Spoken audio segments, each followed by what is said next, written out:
Hey everyone, welcome back to the Encrypted Capital Recap for Wednesday, March 3rd. First off, we got Bitcoin is surging as an inflation hedge, but don't count out gold either, says Markets Now. It says that the inflation concerns have led to more volatility in the stock and bond markets of late. That should be good news for gold, a tangible asset with a limited supply that often does well in times of inflation. It says central banks can always print more money. Miners can't just magically create more gold. It says, but gold has recently lost some of its luster thanks to a new financial kid in town, Bitcoin. I don't know if he's a new kid in town. I mean, we're going on what, 9 years now, 11 years now, something like that. Gold prices are down about 9% for the year and are trading nearly 15% below the all-time high of more than $2,000 an ounce set last summer. It says, meanwhile, Bitcoin has soared nearly 70% and is currently hovering just below $50,000 a coin, not far from the record high it reached last month. It says, still fans of gold think the yellow metal is due for a rebound, even if Bitcoin continues to march higher as well. I do think that precious metals are a great hedge against inflation. In my opinion, gold and particularly silver are real money. Silver is used in just about everything. And we all know that JP Morgan has been caught rigging the metals market and has paid a hefty fine for doing just that. So, in my opinion, gold and silver are still tremendously suppressed assets, just like Bitcoin. But I thought this was interesting because I highlighted this at the end of the article here. It says the biggest reason Bitcoin has surged this year probably has more to do with the fact that investors have come to recognize that the cryptocurrency is even more scarce than gold or other precious metals. I hate hearing this is more scarce than gold or other metals argument, because just because something is scarce does not mean it has value. As mentioned, purple dog shit is scarce, but it does not have value. Just because there's 21 million Bitcoins, they only have value because people say it does. That is the only reason it has value. It says there's a cap of just 21 million Bitcoins built into its source code, and roughly 18.6 million are already in circulation. It says there is a finite number of coins. That is why Bitcoin can replace gold, says Steve Elric, CEO of Voyager Digital, a cryptocurrency brokerage firm. I don't know what this guy is thinking. I think he must have a couple screws loose in his head. This is why Bitcoin can replace gold. Nothing is ever going to replace gold. And guess what? We're already starting to see with these articles coming out how bad Bitcoin is for the environment. Once that happens and people start looking at other assets, and if and when Bitcoin does get flipped and there's an altcoin that takes its spot, I see Bitcoin not necessarily going away, but it would open the door for that to happen. Because if they all say one day that, oh, Bitcoin is a terrible technology, there's way better technologies out there, which there are, XRP, XLM. Bitcoin's going to go to the wayside, and it will be the AOL of cryptocurrencies. Yeah, AOL is still around now, but it's nowhere near as dominant as it was back in, 1999, 1998, back in when I was in 7th grade and we were jumping on AOL Instant Messenger. There's no way. So I don't know what these guys are talking about. I think that this is still part of the Bitcoin hype campaign. It says most consumers are unlikely to use gold or Bitcoin to actually buy anything, which I think is false. Maybe not so much gold, but you can go ahead and trade in your gold for cash to buy other things. And just like you can do with Bitcoin, and you can basically buy anything you want with Bitcoin right now. You got cars, houses, and basically everything else underneath the sun. There is a site that you can buy or trade your Bitcoin for those currencies, including gold and silver. You can buy gold and silver with Bitcoin. And so I don't know what these guys are talking about here. I don't think that just because something is scarce, it has value. On to the next article. We got a major Chinese Bitcoin mining hub is shutting down its cryptocurrency operations. Touching on what we just talked about, China's Inner Mongolia region plans to ban new cryptocurrency mining projects and shut down existing activity in a bid to cut down on the energy consuming operation. Bitcoin mining consumes an estimated 128.84 terawatt hours per year of energy, more than entire countries such as Ukraine and Argentina. Inner Mongolia alone accounts for 8% of all Bitcoin mining globally, more than the United States, which accounts for 7.2%. Again, we're starting to see gentlemen like Bill Gates floating out how bad Bitcoin is for the environment. He's a big proponent of climate change and, saving the earth, supposedly, and all this stuff that he's floating out there. All these billionaires now are starting to change their tune a little bit, as we've seen Big Elon Musk saying Bitcoin's a little too high. Bill Gates says, not that good for the environment. And this could potentially be the narrative that ends up bringing Bitcoin down and then having the altcoins, in a sense, rise up in place of Bitcoin. It could be one of these. Like, it's not far-fetched to think that. We did have a huge hype campaign about the flippening with Ethereum last bull run. And so I would not count out Bitcoin being flipped at any point in time, because all it takes is one campaign to get out there. And guess what? It'll probably be after they create another hype campaign like they did with Visa, MasterCard, Apple, and all these other guys coming out saying that they're involved in the game. And essentially when that happens, as we saw last week, they end up selling to the retail traders who went and bought that. But now my contrarians listened. They didn't do what the mainstream media was saying. They actually did the exact opposite. And guess what? You guys are all sitting pretty now. Next up, U.S. crypto tax startup TaxBit to channel $100 million raise into UK expansion. Utah-based startup TaxBit prepares to provide global crypto-oriented tax expertise with a newly raised $100 million. Major cryptocurrency tax compliance startup TaxBit has raised $100 million as it expands into Europe, and according to a March 3rd blog post, TaxBit has secured the funds in Series A round led by Paradigm and Tiger Capital. Additional investors include, guess who? PayPal's venture arm, major industry firms like Coinbase and Winklevoss Capital, as well as individual investors like Bill Ackman, Ryan Smith, Pompliano, and others. According to the announcement, the new investment round comes in response to the increasing global demand for crypto services amid the crypto industry's parabolic surge to hit a 1.5 trillion market cap. The importance of TaxBit's tailored tax and accounting software is readily apparent, TaxBit's Vice President of Marketing, Michelle O'Connor, said in the blog post. I saw this TaxBit. It's really, really interesting. You guys can basically sign in and you can download all of your CSV forms from the exchanges that you guys are on. You upload it to TaxBit, and then they will go ahead and they pull all that data and compile it into a very easy to manage and easy to report system. And I'm not sure if it gets printed out to a spreadsheet or how that goes, but it does compile all of your data for you from the exchanges so you can properly pay your taxes. And this is a great idea. I think that the service is clearly going to be in demand, especially when you got all these big heavy hitters like PayPal and Winklevoss and Coinbase all behind them.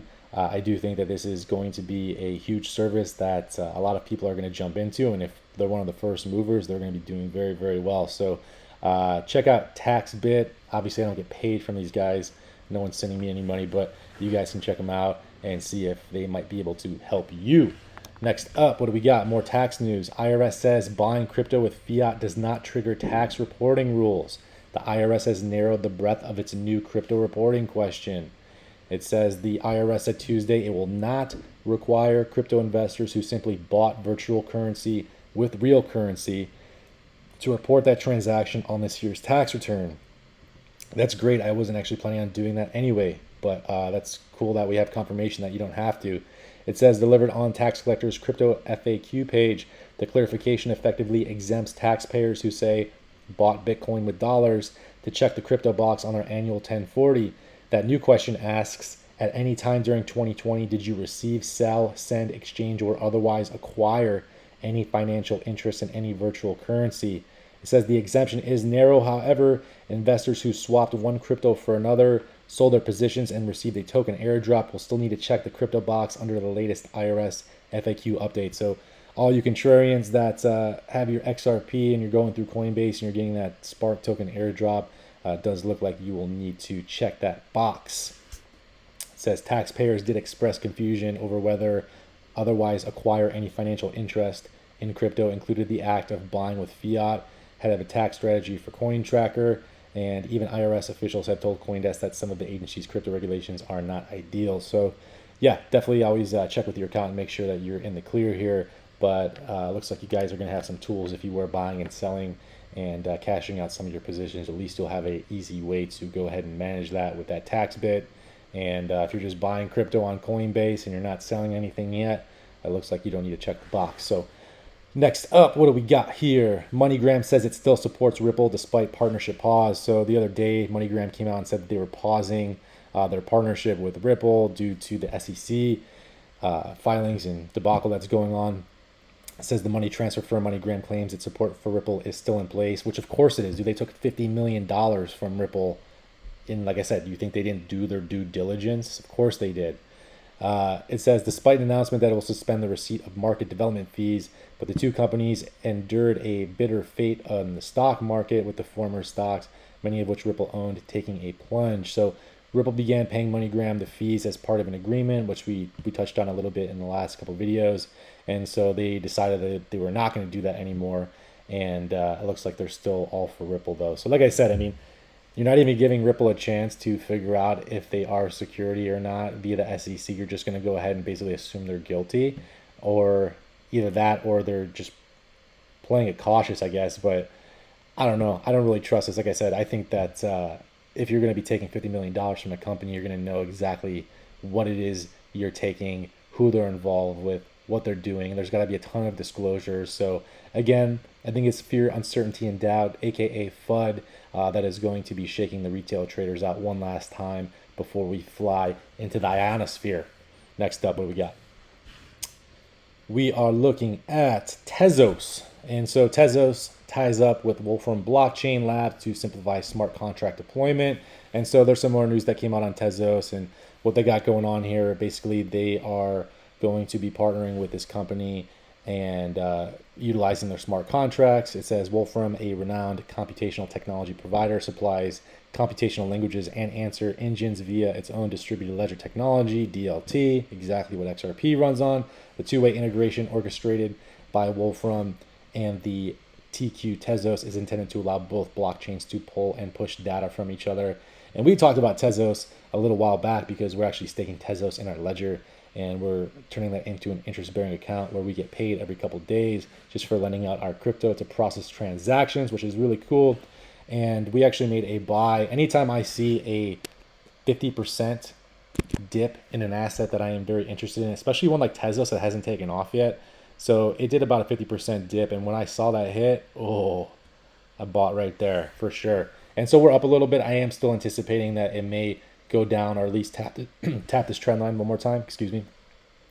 But you know, that's why it's always good to dollar cost average and ease into your positions. But when I see something that gets 50% off in the crypto space, especially during a bull run, I am going to eat that up. So we can see if we look at the chart here. Let me go. I'm on the 4 hour right now. Let me hit it up to the daily. Spread this out a little bit here. In my opinion, this is still just a huge accumulation range going on here. You see that it came out essentially at the end of last year, and at least I believe it did. Maybe this is just when it got listed on Binance, so don't quote me on that. But to me, even if it has been around for a little longer, this is still a huge accumulation range for me, and it seems like a lot of big players have showed up here. You can see all that volume coming in over the last several months, and it still has yet to really make its move and go parabolic. So Tezos is definitely one that's on my radar, one that I am looking to reap massive gains from. And the other one that I have on my radar is Tron. I have that pulled up over here. There was some news that came out with Tron. They're teaming up with Prosper. It says that Justin Sun, the creator of Tron, announced its latest partnership in a press release. It informed that the two blockchain projects have teamed up to address some of the issues related to decentralized prediction markets. And it goes on to say that some tools have been active for a while, but this statement highlighted the lack of sufficient liquidity as a major hurdle on their way to mass adoption. And this comes mostly because each prediction market has traditionally been segregated to a single chain, and not enough users could provide the necessary liquidity to produce accurate predictions. So they're looking to tackle the liquidity issues that may be going on here. And so Tron teaming up with Prosper, I have a feeling like Tron still hasn't really made its move yet, right? It's still kind of hanging out. We've been accumulating around 2 cents or so, between 2 and 3 cents, because again, this has also been in a massive accumulation range. In my opinion, you're talking about almost 2 or 3 years now, where it's kind of just been sitting around 3 cents, and it's still, still has yet to make a huge move. And last time when Tron pumped in the last bull run, it pumped like crazy exponential gains. We can even take a look at that right here and kind of see what we may be expecting here. This is on the weekly. You can see when Tron got going here, it basically just shot right to outer space here. Where are we going?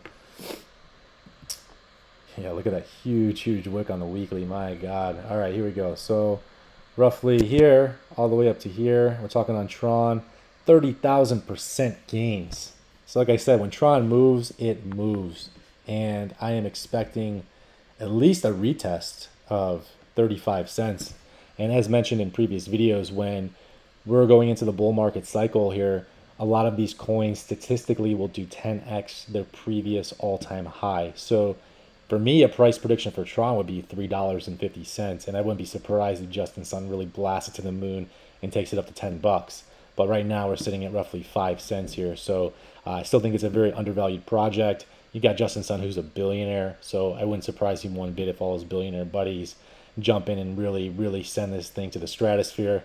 But that remains to be seen. But that is definitely one that we are keeping an eye on, along with Tezos. I think both of those still have a lot of room to go.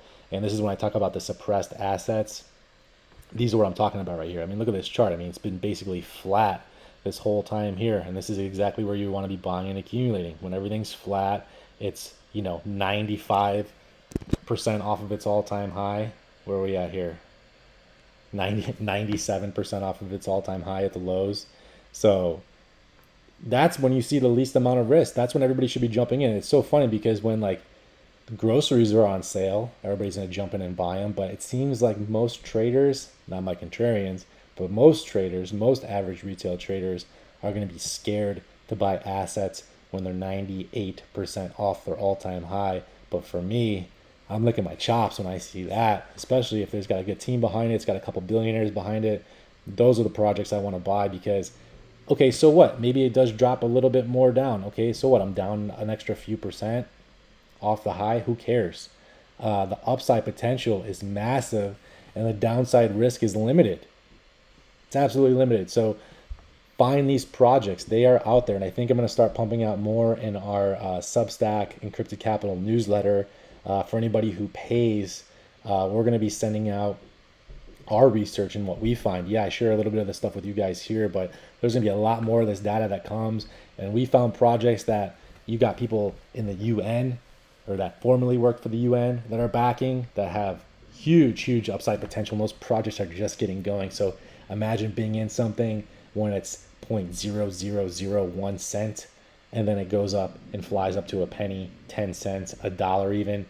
Definitely possible. And so those are where I try to align. I want the least amount of risk possible, and the most upside potential. So find those suppressed assets. That's where you guys will make a killing in.